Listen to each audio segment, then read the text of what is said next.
Greetings all, Gerald Clark here.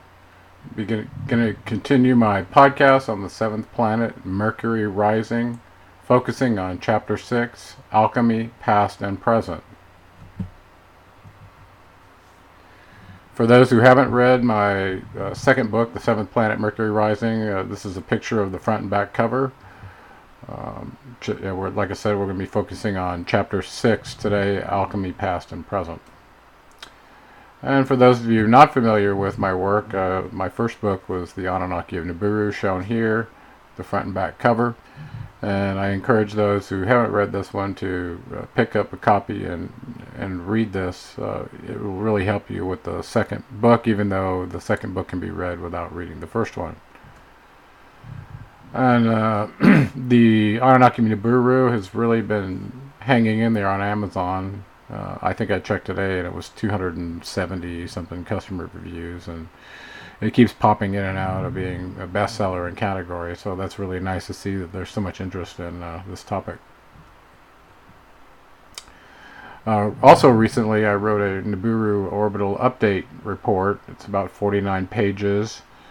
It's got some pictures and tables and things like that, and it provides a scientific perspective on the existence and probable location for Nibiru, and gave some predictions as of April 2015 for where it could potentially be based on scientific data that we've gotten from the IRS program. So that's available on Amazon and my website as well. So what are we going to cover today? In Chapter 6, we're going to cover the Masons and their connection to alchemy. I'm going to discuss Moses and Starfire gold. Also, while we're talking about Starfire gold, I'm just going to, in general, cover colloidal gold and silver, since we do have products in that arena. Then I'm going to talk about the book, The Alchemist by Paulo Coelho, just briefly, and then also briefly about Dennis Halleck's book, The Sorcerer Stone, two of my favorite books on alchemy, more modern books. And then I'll finish off talking a little bit about some of the synchronicities that led to the writing of this book, and they're mentioned in this chapter. So that's what we're going to cover today. First, I want to talk about Masons and alchemy and kind of give you a connection there that you may not have been aware of. So we know Enki Poseidon was the chief deity of Atlantis, and his son Ningishzidda-Thoth, the Atlantean, shows up in several accounts in Sumer. He shows up in Egypt with the same name as Thoth, the god Thoth. Enki's name was Ptah in Egypt. Also from the writings of Critias, discussing Atlantis, and he was talking with Plato in the Critias as well.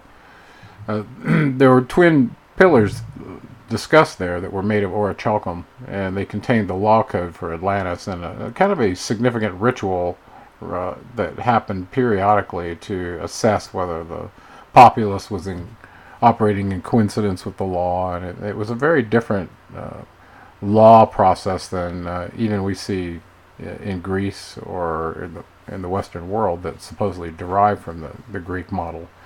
And Solon was very interested in this model. That's why he sought it out.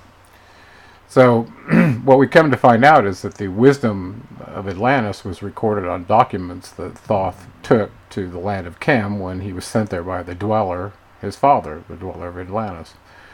And eventually this knowledge, it was according to stories from the children of Lamech, that part of their story is that this wisdom from Atlantis was encoded onto two pillars, one that was impervious to fire and one that was impervious to water, and it also ended up being recorded by Ham or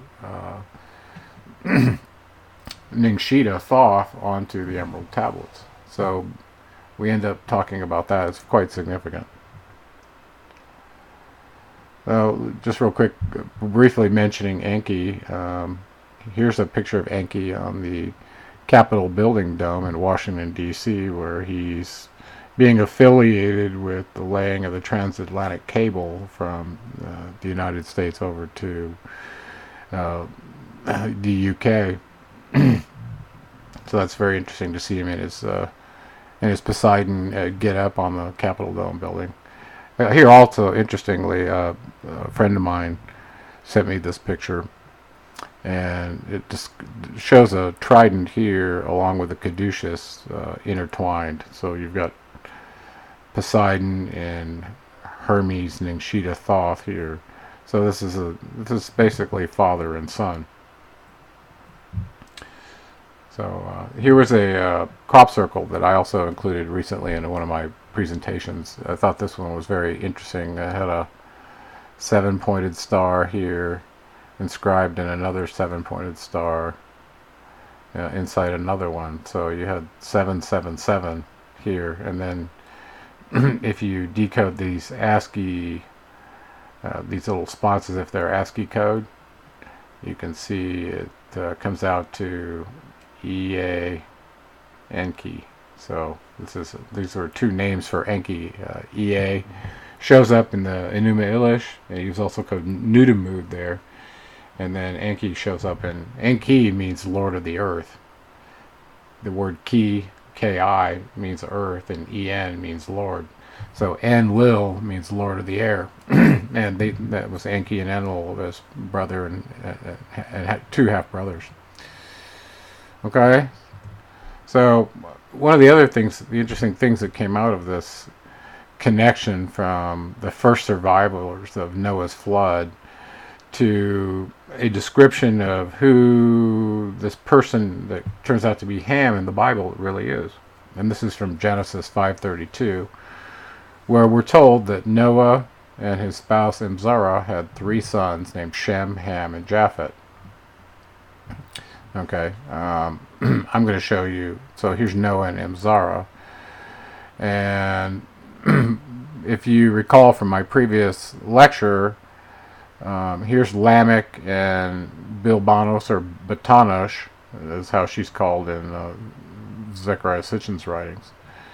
Anyway, in that discussion of the Lost Book of Enoch, or the Book of Enoch now since we found it, Enki was involved with Batanosh or Bilbanos and had the son Noah. So in the birth of Noah, it's quite interesting in that book where he's got blonde hair and blue eyes and is basically speaking at birth. It's an amazing birth account in the Book of Enoch, whether it's exaggerated or what, but it's quite interesting in how it causes the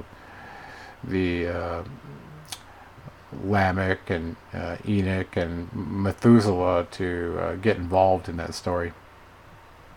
Anyway, so from Genesis 5:32, we're told that Shem, Ham, and Japheth were all sons of Noah and Imzara, whereas you can see I've got them showed clearly differently here. We'll come back to that.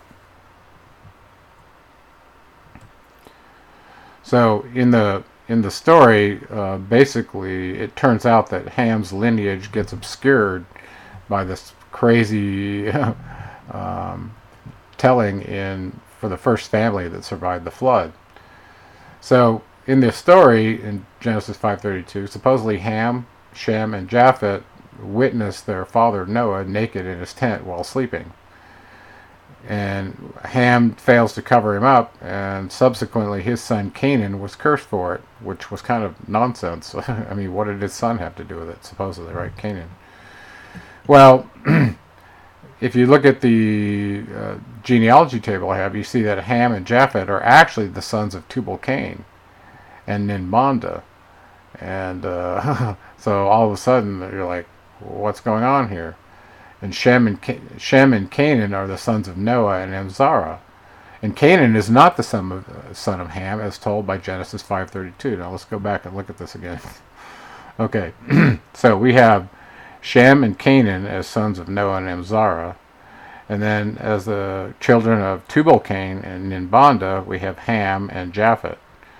Okay, so it turns out that it was claimed that Canaan was the son of Ham and that he was cursed, which is just crazy. And then, as a follow-on story to that, is because of this cursing, Canaan was to be subservient to his brothers, and only Shem was going to be able to have direct encounters with Jehovah, whereas Canaan could not. So this is very, very strange, and it turns out that this whole obscuration was to hide the fact that this lineage here, through Ham, through Tubal-Cain, was actually the royal lineage for the Grail kings that went into Babylon. So Marduk ended up down in this lineage as well. So that got hidden by this little lie in the telling of the story of Noah getting drunk. So let's talk about Thoth and the Masons real quick. So we know that Thoth was sent over about 50,000 BC by the dweller of Atlantis to Egypt, where he set up these mystery schools to raise the hairy barbarians to the light. And this was the alchemical process, or this transformation that he introduced. It didn't, and this will bring up the definition of alchemy here pretty quick, and we'll get to that. I don't show it directly here, but in the book I talk about it pretty significantly. The Masonic order was started to preserve Thoth's wisdom, and you see this in the Emerald Tablets, where he sends out these priests to create the order, or these facilities that replicated the Egyptian mystery schools, which is essentially these Masonic lodges that were supposed to be doing this alchemical process that he was teaching in the Egyptian mystery schools. By the time 1776 came around, the Vatican used the Illuminati to infiltrate the Masons, and their main point of contact was Adam Weishaupt, who did that. So also the great architect Thoth was replaced in the Masonic York Rite by Jehovah Enel in 1895. So all of a sudden, his affiliation with the organization he started got cut off, and his symbol got further smeared. We'll talk a little bit more about that. So you have to ask yourself right now, who's in charge of the Masonic organization? Is it infiltrants of the Illuminati, or are there people still affiliated with Thoth and Enki that are running the organization in secret some way? It's really not known. Only probably a few people would know that. So here's a couple of pictures of Ningishzidda-Thoth, Hermes, Mercury, many different names. You can see his caduceus here. This is a picture of him on the Capitol building that was right across from where his father's picture was, Poseidon, where he's providing a bag of gold to Robert Morris to facilitate funding of the war, the War of Independence. Here he is riding on a horse, carrying the caduceus with his wings, more in the role of Hermes or Mercury. Here's another picture that a friend of mine sent me that has a picture of Hermes on a wall holding his caduceus here. And here's his father Poseidon sitting with his trident right on the other side. So quite interesting when you see those two together and realize who they were.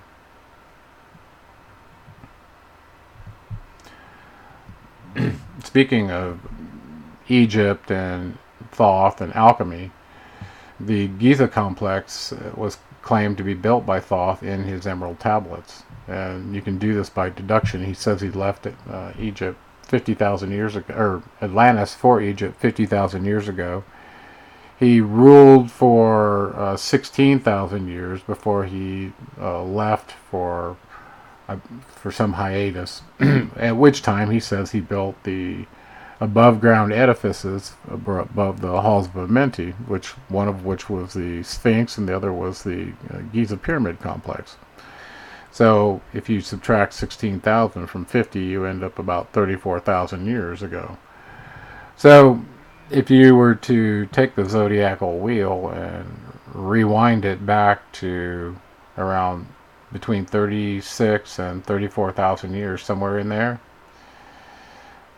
this turns out to be the age of Leo. We know the Sphinx's body was that of a lion, probably because it was in the age of Leo that it was built. And you can see that this time frame actually matches according to what we were told in the Emerald Tablets.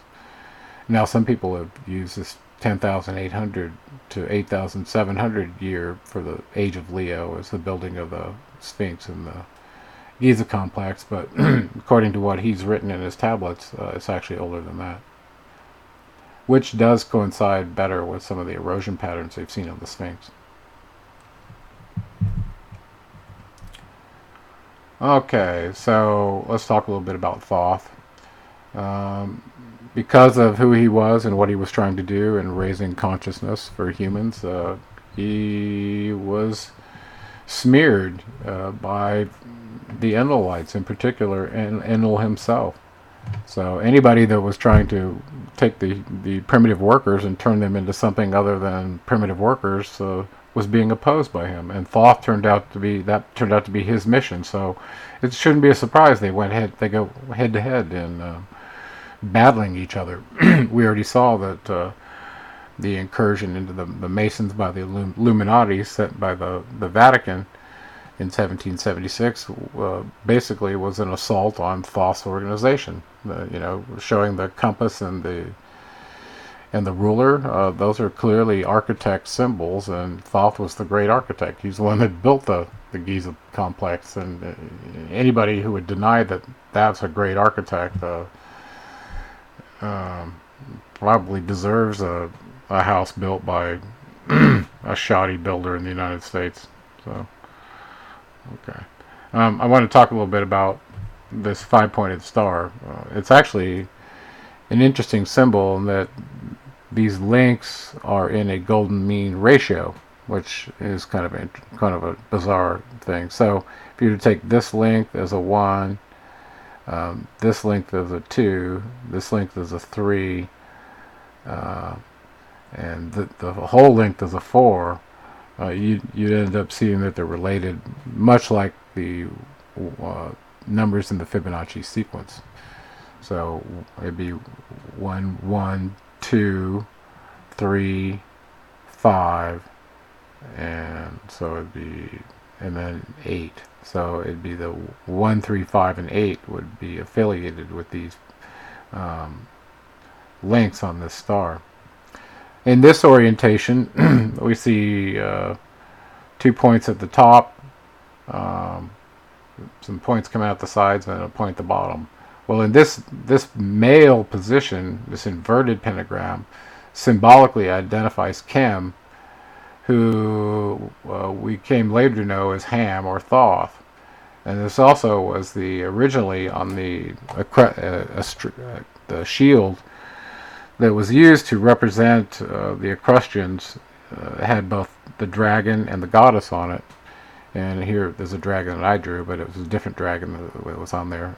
And this was affiliated with the male pentagram. So this symbol actually got derived from here. And it's interesting, I actually drew that same symbol in here long ago, in 2009 when I drew this. So people have seen this symbol, and of course it's been demonized through history, and now you probably are starting to understand why. It's because it was affiliated with Thoth. Here's the symbol. It shows up in the streets of Washington, D.C. Here's the White House. Here's the Scott Street Circle I was telling you about. So these represent the horns. The beard is down here, and then these are like the legs, or the arms, okay, or the ears. Let's see, horns and ears, yeah, and then the chin. So if you follow this Scott Street Circle point straight up, you'll see it ends up at the House of the Temple. This is the 33rd degree Scottish Rite Temple headquarters. Now imagine this was a string. This was a pendant connecting right here at this eye. Well, this turns out to be where the emerald jewel gets placed in the picture that I showed you that talks about the astral fire. Okay, this is affiliated with the pineal gland. Okay, so Also, so also you see the same star show up here.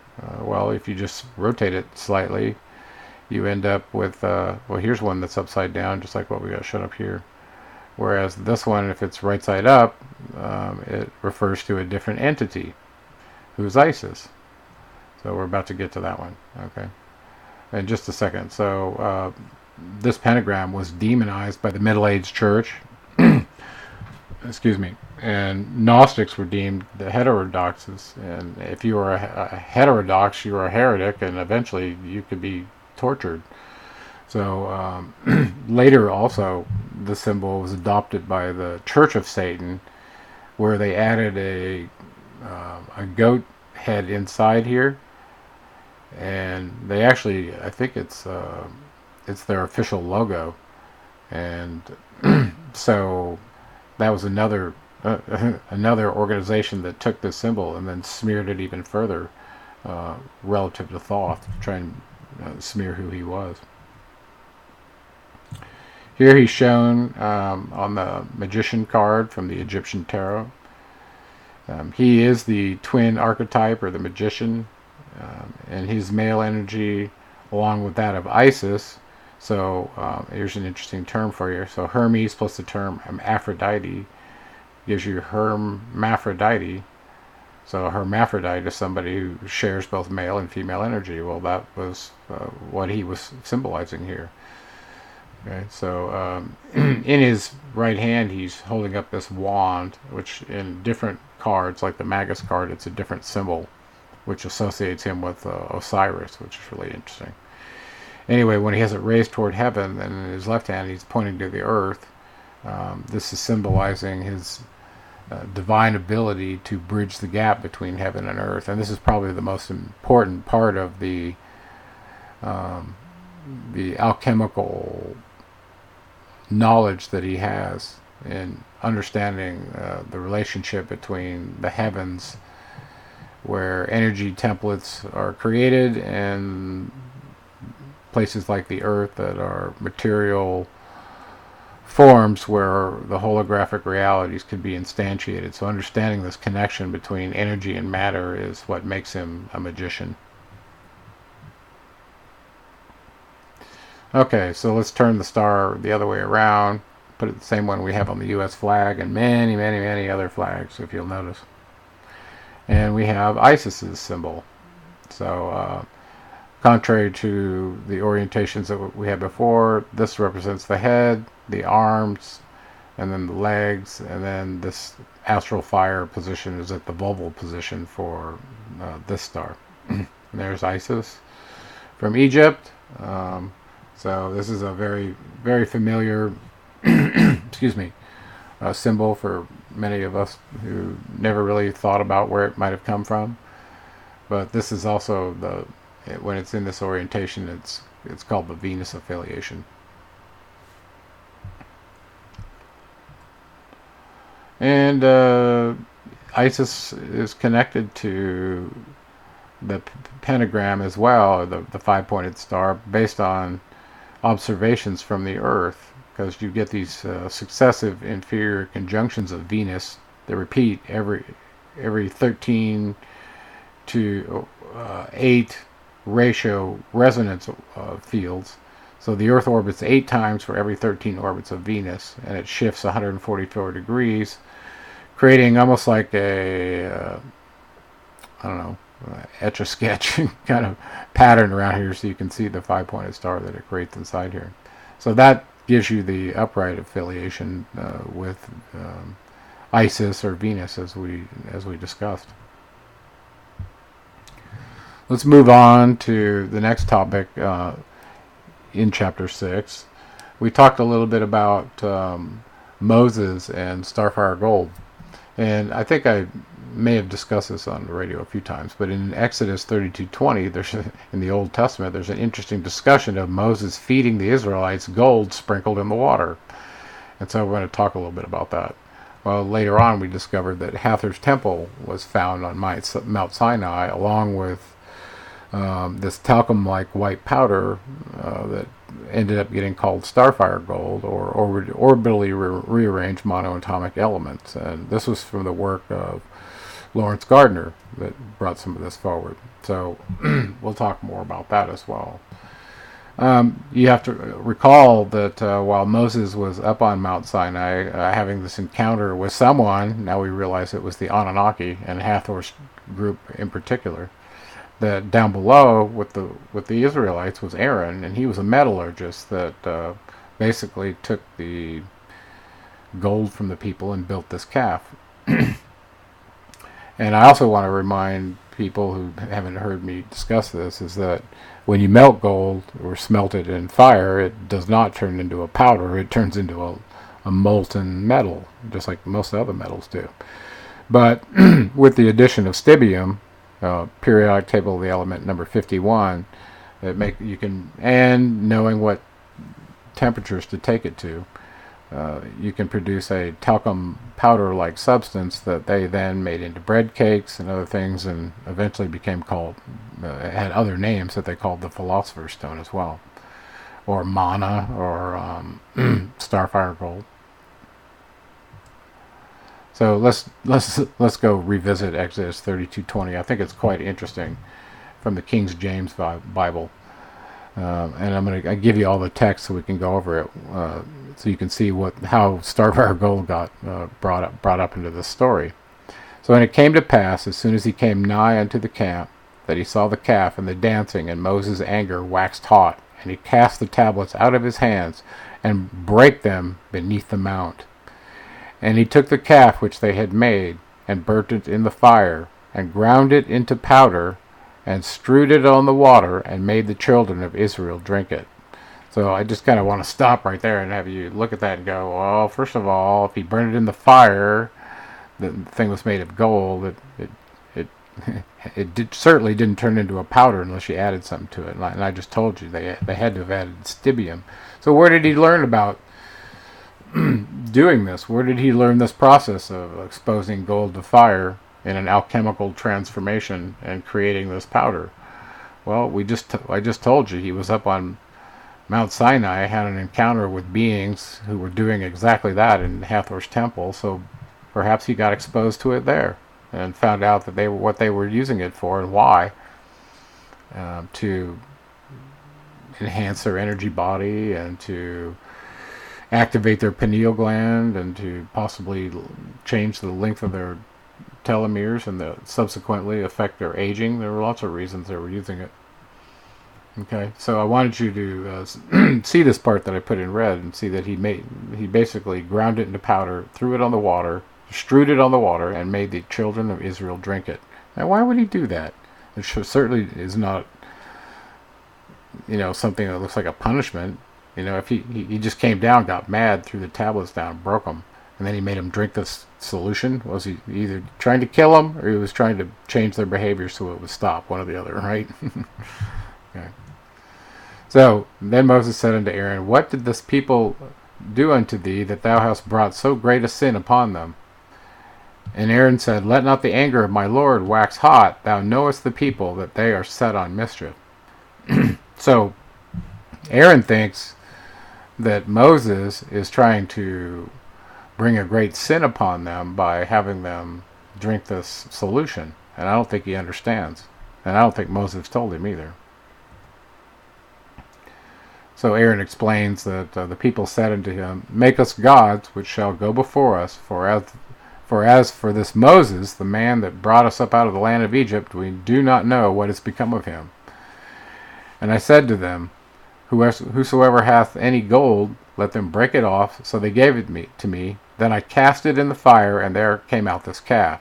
So Aaron did his metallurgy thing and turned the remnants of gold that he melted down into a plated edifice, or an image of a calf with plated gold on it. Okay? So this is where it gets really kind of gruesome to me, and you start to realize, who is Moses hanging out with when he's having this encounter, and who's he operating on behalf of? So when Moses saw the people were naked, for Aaron had made them naked unto their shame among their enemies. That part I don't quite understand. Then Moses stood in the gate of the camp and said, Who is on the Lord's side? Let him come unto me. And all the sons of Levi gathered themselves unto him. So you have to ask yourself, which Lord is he talking about here? And let's continue. And he said unto them, Thus said the Lord God of Israel. He got a little more specific there. The Lord God of Israel, put every man sword by his side, and go in and out from gate to gate throughout the camp, and slay every man his brother, and every man his companion, and every man his neighbor. This is what Moses told the people to do on behalf of the Lord God of Israel. Okay? And the children of Levi, the priest, did according to the word of Moses. And there fell of the people that day about 3,000 men, died because he told them to go do this. So, it's like one of those, okay, you're with me or you're against me. And then if you're not with me, then you all die. That's basically what happened. So I want you to think about that. So, now this happened right after Moses just gave them colloidal solution of gold. Now, if he wasn't trying to kill them and punish them, was he trying to wake them up spiritually? Because that would make the most sense. He saw them doing bad things that weren't in coincidence with what he wanted them to do spiritually, and then he concocted this elixir like he saw the Anunnaki using and gave it to him, expecting it to wake him up.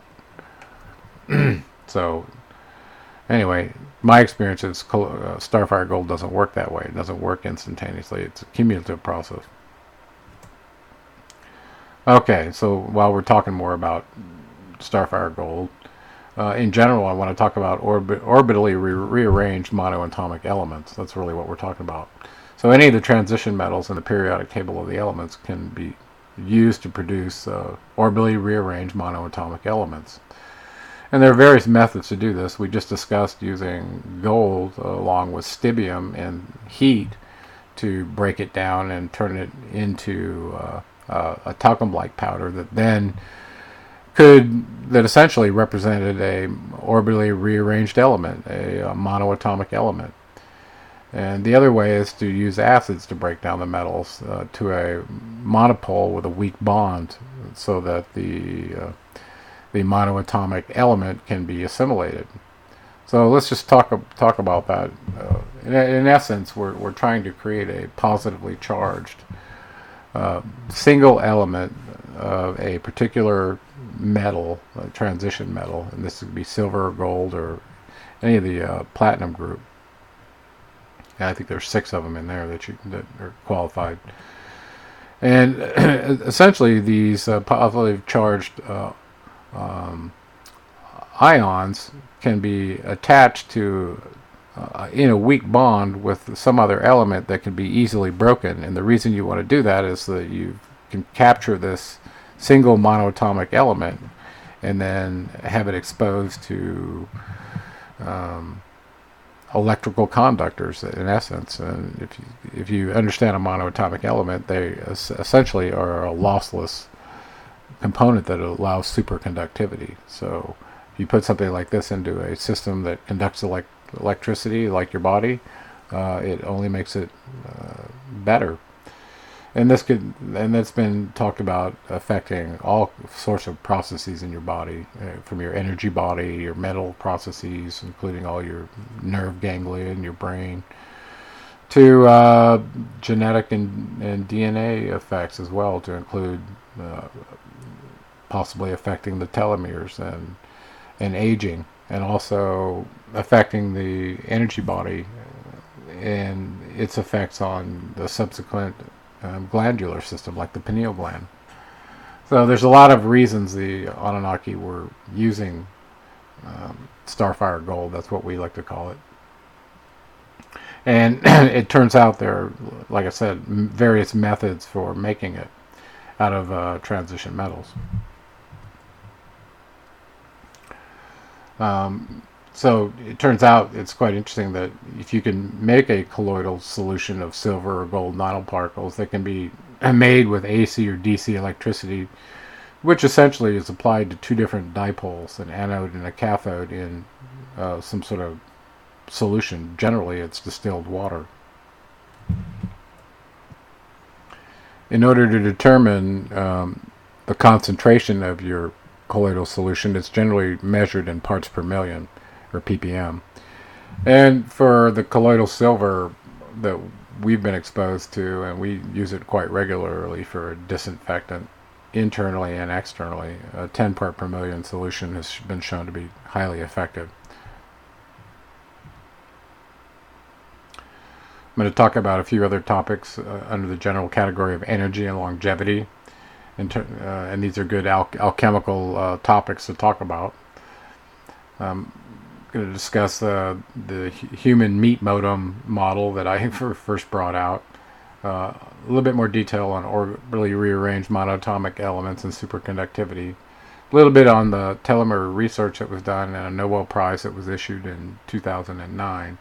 And then I'll just real quickly show you the products that are on our web store that are available, and some of them cross over into the ORMES category that we're talking about here.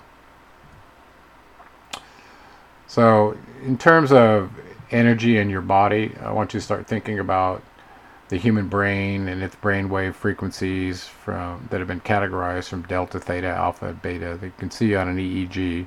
And then you have other frequencies that go on at each of the chakras, okay? So each one of them can emit a different wavelength of light, which is a frequency related to the speed of light. So the speed of light is equal to wavelength times frequency. Now, in the Emerald Tablets, we were told by Thoth that the ribs, or the skeletal structure, passes a subtle energy called the akasa.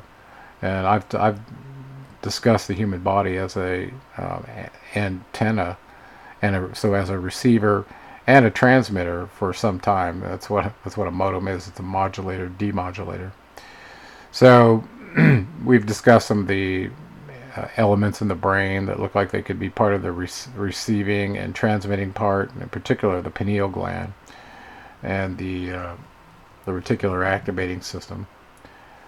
Also, the nerves that go up and down your spine are connected to your sensors and your effectors. So your sensors would be, the primary one would be your surface of your skin, your eyes, your nose, your mouth, your ears. Those are all sensors. And your effectors would be like your limbs and things that you can move, and your digits, so you can change your state in the world. I found it very interesting that as you move down into the pelvis, right here at the sacrum, which means sacred bone, you have some very interesting holes along the paraspinal region of the sacrum that goes all the way down to the coccyx bone. And you also have some very large holes back here in these foramen in the back of the pelvis itself. So here's the bowl of the pelvis, and then the chakra here is called the ganglion of Impar, that sits at the tail of the coccyx bone. So it's quite interesting that the tailbone sits in this bowl that's connected to an electrical conductor, which contains cerebral spinal fluid, sort of spinal fluid running through the spinal region, connected to these ribs that look like antenna poles. So imagine that some energy was able to travel down through the wavelengths at each of these chakras and resonate here at the bottom. So I like to think of this pelvis as a cavity resonator. If you understand how RF energy can travel through enclosed areas and then be channeled through holes and things like that, you could get poles and zeros and all kinds of complex effects by having a structure like this. So it's something very interesting to think about.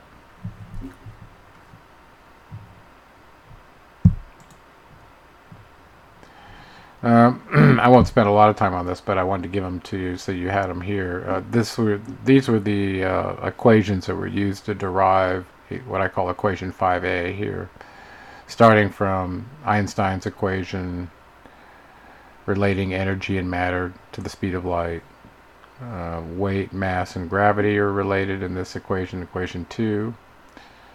And then with a little bit of rearranging, we do some substituting to start getting rid of mass and the speed of light. So here we got rid of mass.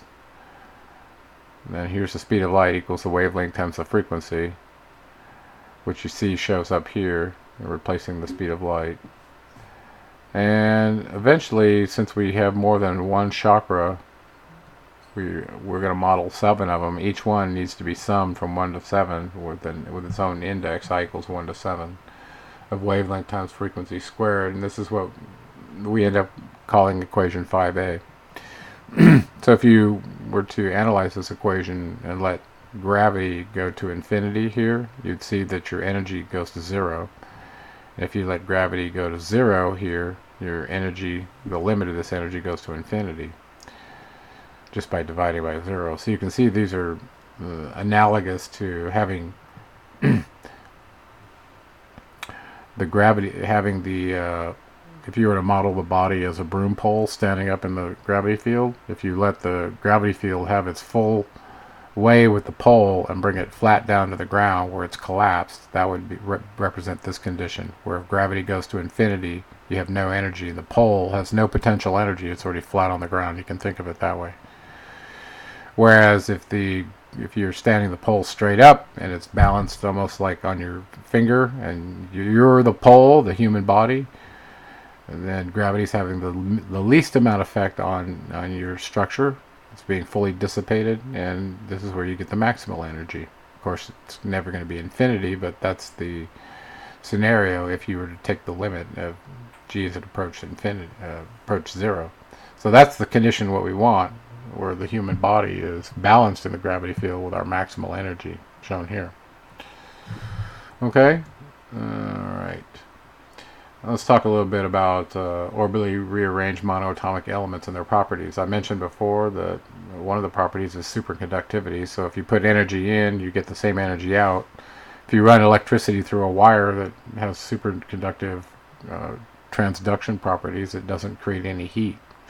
So it's a lossless system. Think about energetic amplification, if you will. So we're ultimately talking about putting this substance into the human body and discussing what it does with your energetic amplification of your energy body. Okay. Whenever these products are just about to be consumed, they're normally in a diatom state where the monoatomic element is fused to in a weak bond with a salt or something to that effect that could be easily broken with an acid. So oftentimes you'll see either the saliva from the mouth or coffee or lemon juice or some other acid is used to break this weak bond. We talked a little bit about some of the effects of DNA can be impacted by ingesting a orbitally rearranged monoatomic element, in particular the effect on the telomeres and aging. I think we have a little slide. We'll talk a little bit more about that. So in 2009, a Nobel Prize was given to in the area of physiology or medicine, jointly to 3 different scientists, Elizabeth Blackburn, Carol Greider, and Jack Sozak, for the discovery of how chromosomes are protected by telomeres and the enzyme telomerase. So the bottom line is, if you have sufficient telomerase in the system, then the shortening doesn't happen, as is shown here when the cells divide. And this shortening on these caps is what we associate with aging. Okay, so that was what. So if they can figure out how to have enough telomerase in there to keep the telomeres from getting short, then you figured out how to keep aging from happening on a chemical basis. That's the theory, anyway. I want to real quickly go over some of the products that we have on our website for those who haven't been there. I do have the opportunity for signed books, both of my first and my second book. They are paperback, they're not hardback, but they will be personally signed by me for anybody that wants one. And we also have those 2 books is in audio format. So the first book is in 4 hours and 50 minutes. It's about 270 pages. And then this one's 11 hours and it's 580 pages. We do still have some room left at this symposium that's coming up in September 18th through the 23rd. We did sell out the early bird spots, so but we still do have some positions available for those who want to come. We'd love to have you there.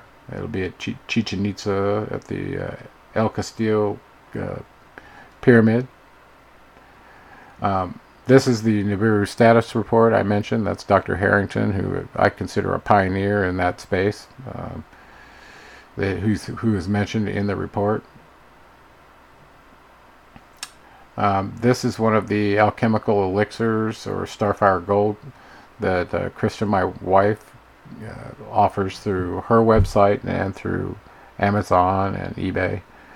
So these are very potent products for replicating the orbitally rearranged monoatomic element discussion that we talked about earlier. So these are designed specifically to activate that process in your body. This next product is a spagyric alchemical elixir of the Anunnaki, and this one includes 3 monoatomic elements: gold, rhodium, and iridium. And I'm just going to plug in here for Krista's website. It's www.artisticvegan.com. So you can go read a little bit more about these products. And we've been offering them for quite some time now, and it's really a fantastic product. Had some really great testimonials from both of these. The next product that we have available, and this one's taken a long time to get to the market, is the genealogy table that I've incrementally put together, starting with the prehistory on Nibiru, all the way down to the 12 tribes of Israel. And it's a very complete genealogy table. This one's 2.5 feet by 6 feet, and it's made of vinyl. This one's really attractive too. We had a lot of nice pictures put on the side of it and things like that. It does not ship with the stand, but I'll ask Krista if they're available. But it is made to be put on a wall, like a wall chart. We still have those available digitally, but they don't have this part on it. It's just the paper scroll-looking part on an ancient-looking paper. Back to discussion of Chapter 6. A couple of the books I mentioned in there, and this one I really loved, was The Alchemist by Paulo Coelho. And for those of you who haven't read it, I won't ruin the story, but it's really an interesting discussion of the alchemical path and the intersection points of where change is possible that gets discussed in this book. That's why it's done so well, I think. And in talking about the alchemist, it's derived from the word Chem, which was the land of Egypt, and Alchem was Thoth. so the idea of alchemy comes from Thoth, and the word chemistry also comes from the original discussion of who the alchemist was. So I think that's interesting as well. But in this story, we find out that there's a couple of different names for Thoth. One of them he uses is he shows up as this beggar who actually turns out to be the king of Salem, or Melchizedek. So the idea of him being a master of disguise is quite interesting. And there's a really funny movie, I think it's done by Dana Carvey, called The Master of Disguise, and it's kind of like juvenile, but it's really quite funny. And when you think about the concepts of Thoth being kind of a master of disguise, and what his mission is, it's transmuting darkness into light. It's quite interesting. And you remember that's why he was sent by the Dweller from Egypt, or from Atlantis to Egypt, to essentially take the hairy barbarians and transition them from that very low level consciousness into a advanced light being. So what a job, but that was his job.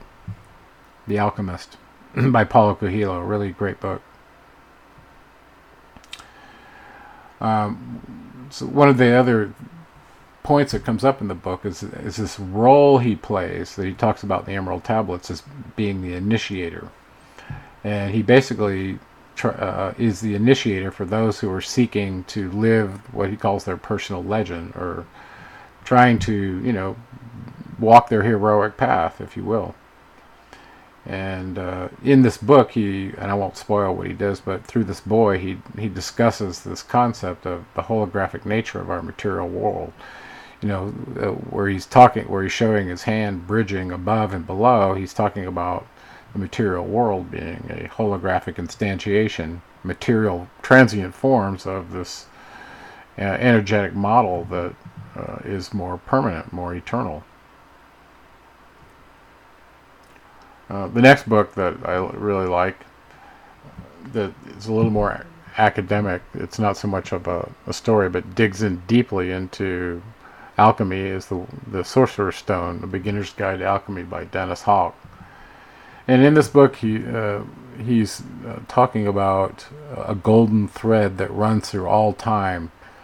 That's essentially this occluded wisdom about what alchemy really is. And some people think it's turning lead into gold. Well, that's symbolic of taking a low-level consciousness of a human, a barbarian, and turning it into a being that's aware of their own light nature and their ability to possibly dimensionally travel, like an avatar, like Thoth is.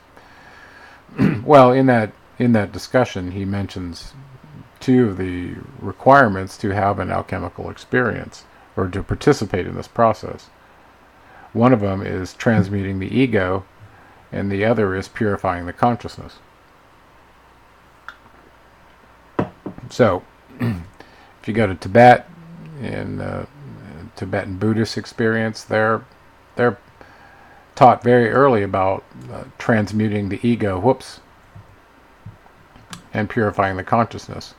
So these are things that they're expecting to work on for their whole life, which is a very difficult task in and of itself. I mean, if you really stop and ask yourself, how do you transmute the ego and how do you purify the consciousness? These are very, very deep issues. Okay, but in order to create an empty vessel and have this experience, this alchemical experience that's being talked about, this is the requirement.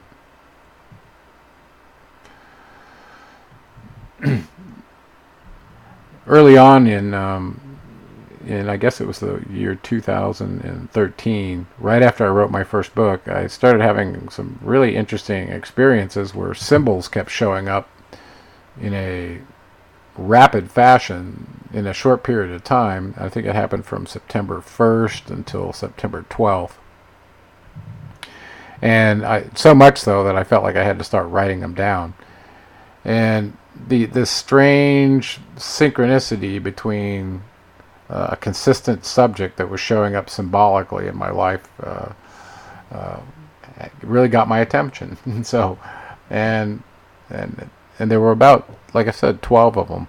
And I started writing them down. The first one had to do with, I noticed around September 1st that my very first car was a Mercury Cougar XR7.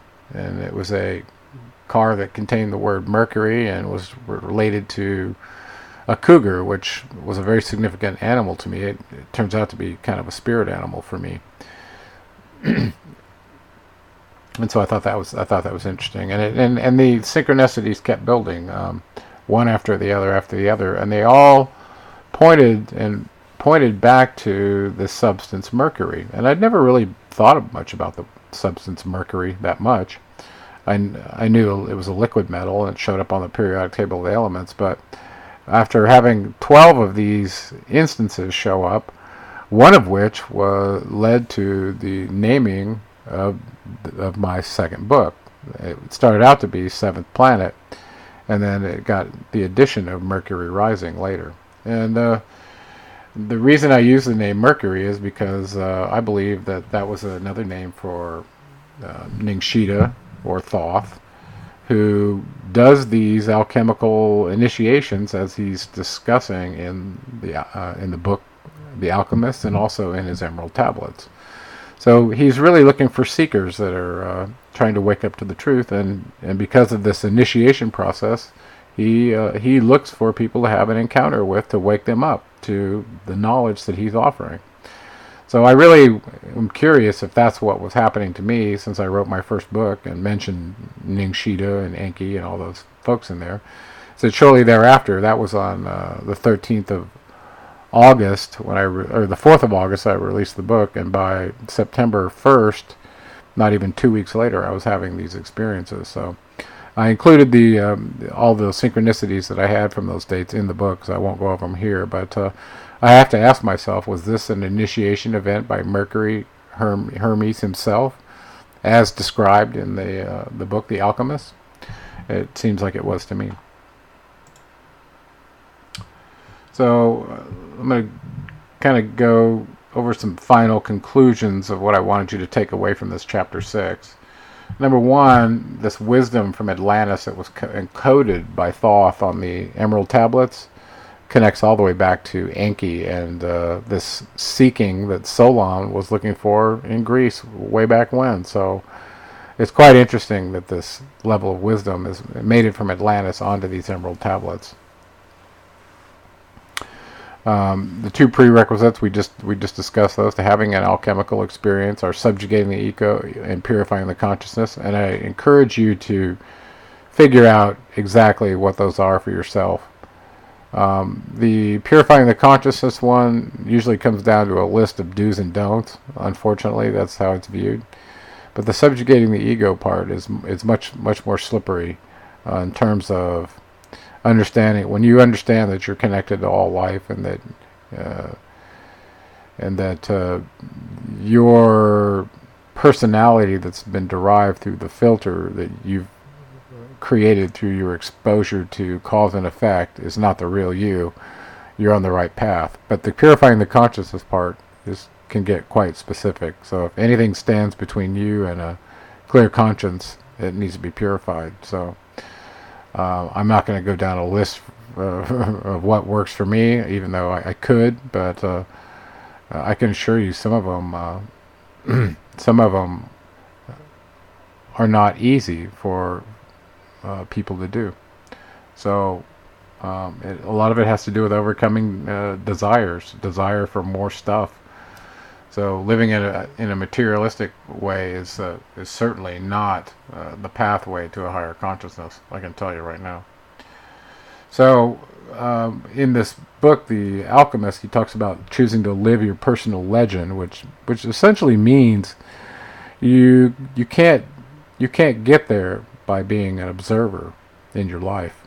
You have to be in the arena, working toward what it is that you're designed to do in your avatar mission here on this earth.